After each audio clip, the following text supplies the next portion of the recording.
بسم اللہ الرحمن الرحیم نحمدہ ونصلی علی رسول الکریم اما بعد. آج ہمارا چھٹا سیشن ہے پرسنل ڈیولپمنٹ تھرو احادیث. And let's start with the next one where we stopped. حدیث نمبر 18 ہے الجرس مزامیر الشیطان. گھنٹا شیطان کی بانسری. مسلم شریف کی حدیث ہے. اس کے اندر گھنٹا جو ہے، بیل جو ہوتی ہے، جو جس میں لوہے کی بنی ہوئی ہوتی ہے، پھر اس میں ٹن ٹن ٹن ٹن بجتا ہے، اس کی مذمت کی گئی ہے اور اس کو برا کہا گیا ہے. نبی پاک صلی اللہ علیہ وسلم نے اس کو شیطان کا آلہ بتایا ہے. اور مزامیر جو ہے وہ بانسری کو کہتے ہیں. ٹھیک ہے، مزامیر جمع ہے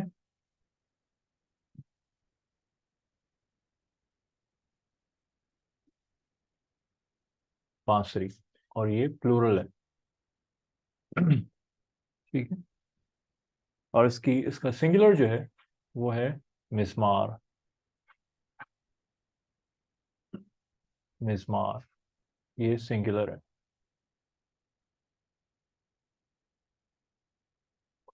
یہ پلورل ہے.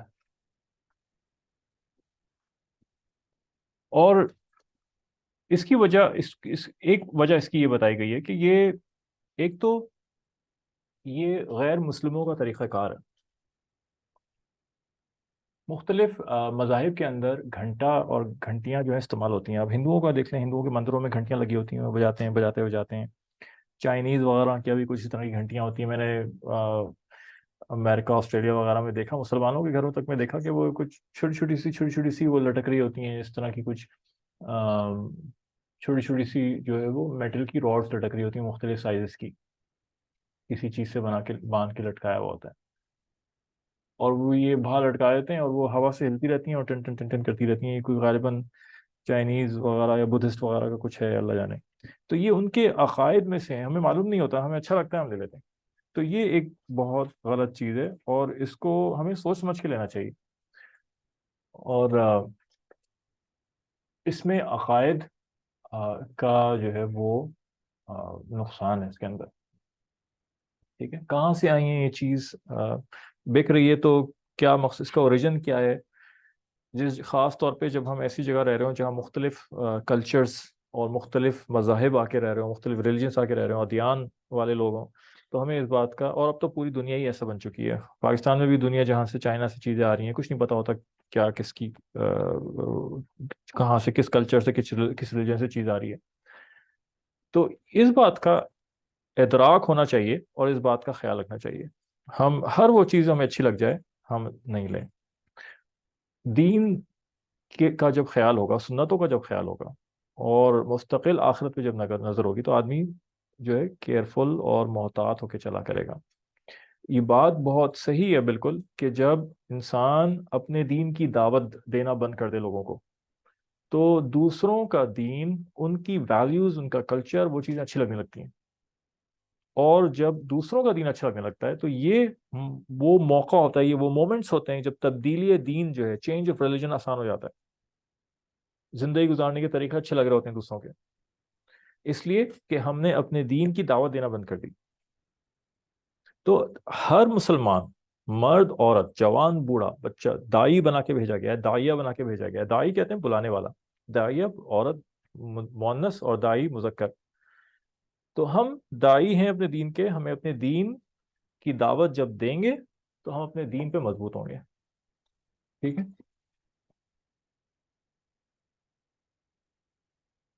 تو یہ بات اس کو ذہن میں رکھنی چاہیے.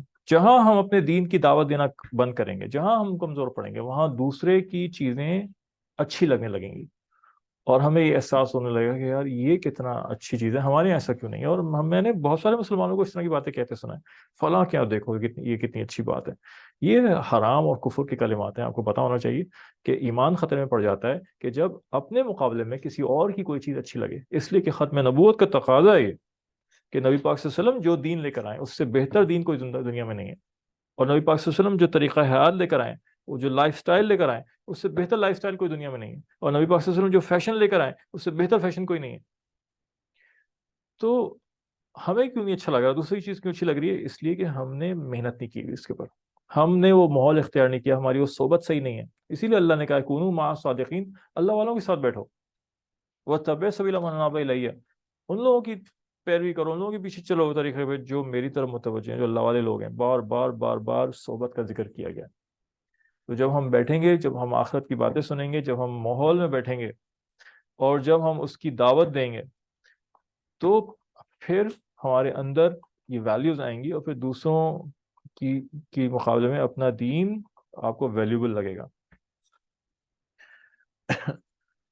اچھا جی، ایک تو یہ چیز ہو گئی کہ اس میں غیر مسلموں کے ساتھ مشابہت ہے. اور جب اذان کے بارے میں مشورے کیے جا رہے تھے، نماز کے لیے بلانے کا کیا طریقہ، تو بہت ساری رائے دی گئی تھی. صحابہ نے کہا کہ آگ جلا کے بلاتے ہیں، جیسے فلاں بلاتے ہیں، جیسے یہودیوں کی مثال دی گئی، جیسے عیسائیوں کی گھنٹہ بجا کے. آپ سے سب کی نفی کر دی. عیسائیاں گھنٹہ بجا کے بلاتے ہیں نا چرچ میں، اللہ کے رسول نے کہا نہیں، کسی قوم کی مشابہت ہمیں قبول نہیں ہے. تو یونیکنیس کے اوپر بہت زور دیا گیا اسلام کے اندر. اور کبھی انشاءاللہ موقع آیا تو پھر اس کے اوپر جو احادیث بیان ہوئی ہیں وہ بھی میں بتاؤں گا کہ نبی پاک صلی اللہ علیہ وسلم کے اتنا زور دیا گیا کہ ہم ایک منفرد، ایک یونیک قوم ہیں، ایک الگ ہیں، ہماری ایک الگ شناخت ہے، اور وہ مینٹین رہنی چاہیے. کبھی بھی کسی کے ساتھ خلط ملط نہیں ہونی چاہیے، کسی کے ساتھ اس میں مماثلت نہیں ہونی چاہیے. اس کے اوپر بہت زور دیا گیا. ایک اور حدیث شریف میں کتے اور گھنٹے کی نحوست بیان کی گئی. حضرت ابو ہریرہ رضی اللہ عنہ، مسلم شریف کی روایت ہے، حضرت ابو ہریرہ رضی اللہ تعالیٰ نے روایت فرمائی کہ نبی پاک صلی اللہ علیہ وسلم فرمایا فرشتے اس قافلے کے ساتھ نہیں ہوتے جس میں کتا اور گھنٹال ہو، یعنی گھنٹا ہو. قافلے جاتے ہیں نا سفر میں، گھنٹے بجاتے ہوئے جاتے ہیں، جانوروں کے گلے میں گھنٹیاں ڈالی ہوئی ہوتی ہیں، وہ بجاتے ہیں. تو اس کو منع فرمایا گیا، نہیں ہمارا طریقہ نہیں ہے، یہ غیروں کا طریقہ ہے.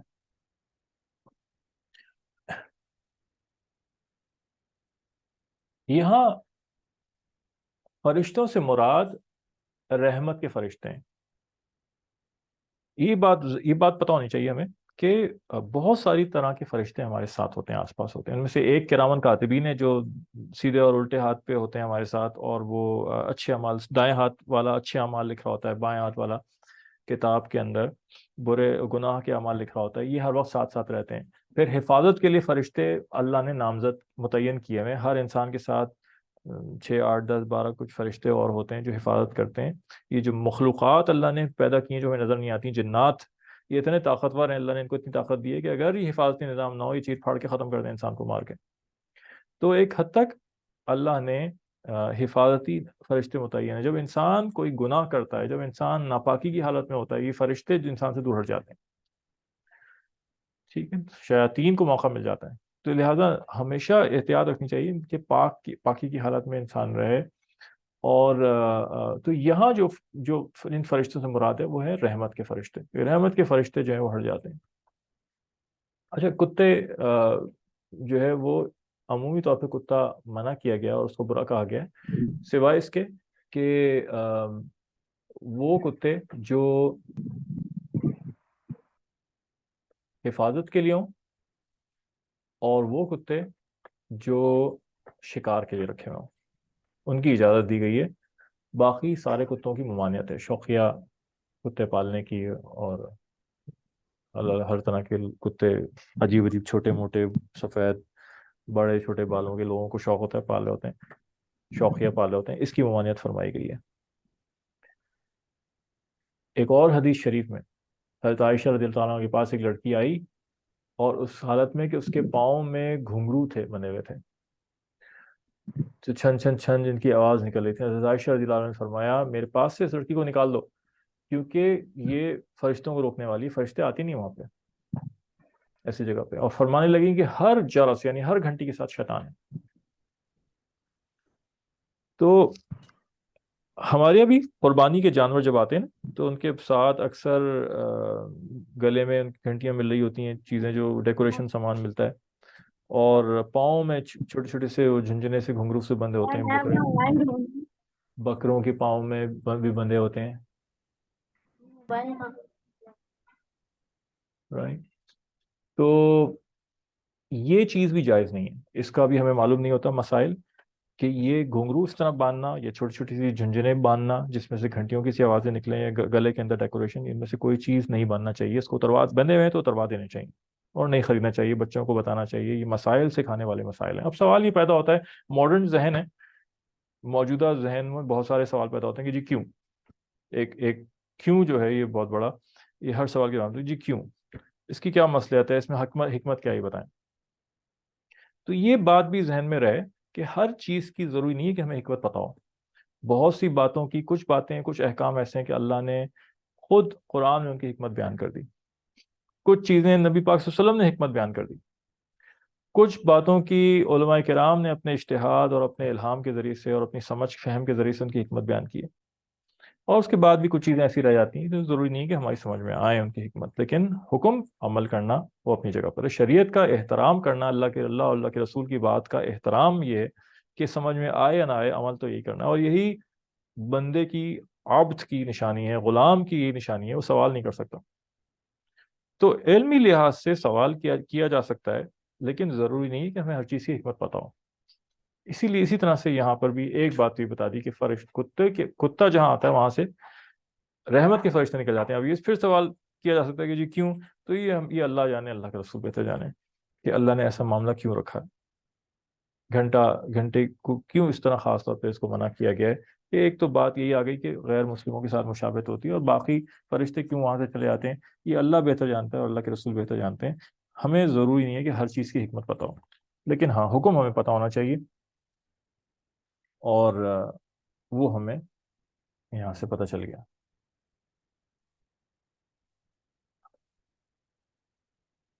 اچھا جی، اگلی حدیث نیکسٹ. النساء حبائل الشیطان، عورتیں شیطان کا جال ہیں. حبائل،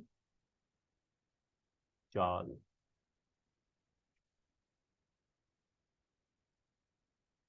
ٹھیک ہے، جمع ہے بھی.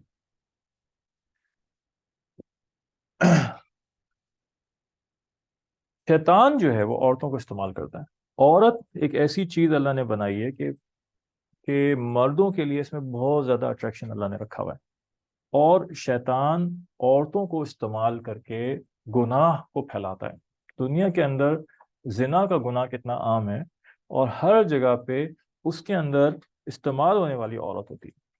مرد اس کو استعمال کر رہا ہوتا ہے، عورت استعمال ہو رہی ہوتی ہے، اس کی عزت پامال ہو رہی ہوتی ہے، اس کی کوئی وقت اور حیثیت نہیں رہ جاتی، اور اس کی وجہ سے گناہ پھیل رہے ہوتے ہیں. اگر عورت تیار نہ ہو تو مرد، تو یہ زنا ہو نہیں سکتا. زنا بالرضا، کنسنشول سیکس جسے کہتے ہیں، یہ ہو نہیں سکتا جب تک عورت راضی نہ ہو. عورت کے مزاج کے اندر اللہ نے روک رکھی ہے، حیا زیادہ رکھی ہوئی ہے. اسی لیے قرآن کی جب تفسیر ہماری چل رہی تھی نا، خلاصہ قرآن، تو اس میں بھی یہ بات آئی تھی اور بیان ہوا تھا، اور اب دوبارہ سے اس کو میں بیان کر رہا ہوں کہ دو جگہ پہ قرآن کے اندر اللہ نے دو ایسے معاملات کا ذکر کیا جہاں مرد اور عورت دونوں ساتھ مل کے وہ عمل ہو رہا ہوتا ہے. بہت سی جگہوں پہ جیسے چوری کا عمل ہے، چوری مرد سے بھی ہو سکتی ہے، عورت سے بھی ہو سکتی ہے، ساتھ مل کے بھی کر سکتے ہیں دونوں. عورت اکثر ساتھ اکیلے نہیں کرتی، اور اکثر اس میں مرد ملوث ہوتے ہیں. تو اللہ نے جب ذکر کیا چوری کا تو اللہ نے کہا وَالسَّارِقُ وَالسَّارِقَةُ فَاقْطَعُوا أَيْدِيَهُمَا، کہ چور مرد اور چور عورت ان دونوں کے ہاتھ کاٹ دو. اور اس کے اندر اللہ نے ذکر جو کیا وہ جو ہے چور مرد کا پہلے کیا، کیونکہ علماء نے اس میں یہ بیان فرمایا اس کی حکمت کہ چوری ایک بہادری کا کام ہے، اور بہادری مرد کے اندر زیادہ ہوتی ہے، اور عورت اگر ملوث ہوگی تو مرد کی مدد کے بغیر نہیں کر سکتی. لہذا سب سے پہلے جو ایکیوز کیا گیا وہ مرد کو کیا گیا، اور کہا جی ہاتھ کاٹنا ہے دونوں کے. پھر زنا کا عمل آ جاتا ہے، فورنیکیشن. اس کا جب بیان فرمایا تو بیان کس طرح فرمایا، والزانیۃ والزانی، کہ فَاجْلِدُوا كُلَّ وَاحِدَةٍ مِئَةَ جلدہ، کہ دونوں کو جو ہے 100 کوڑے مارو. جو غیر شادی شدہ زانی مرد اور زانی عورت اگر غیر شادی شدہ ہیں اور زنا کیا تو 100 کوڑے مارے جائیں گے، اور اگر شادی شدہ میں سے کوئی تھا تو اس کو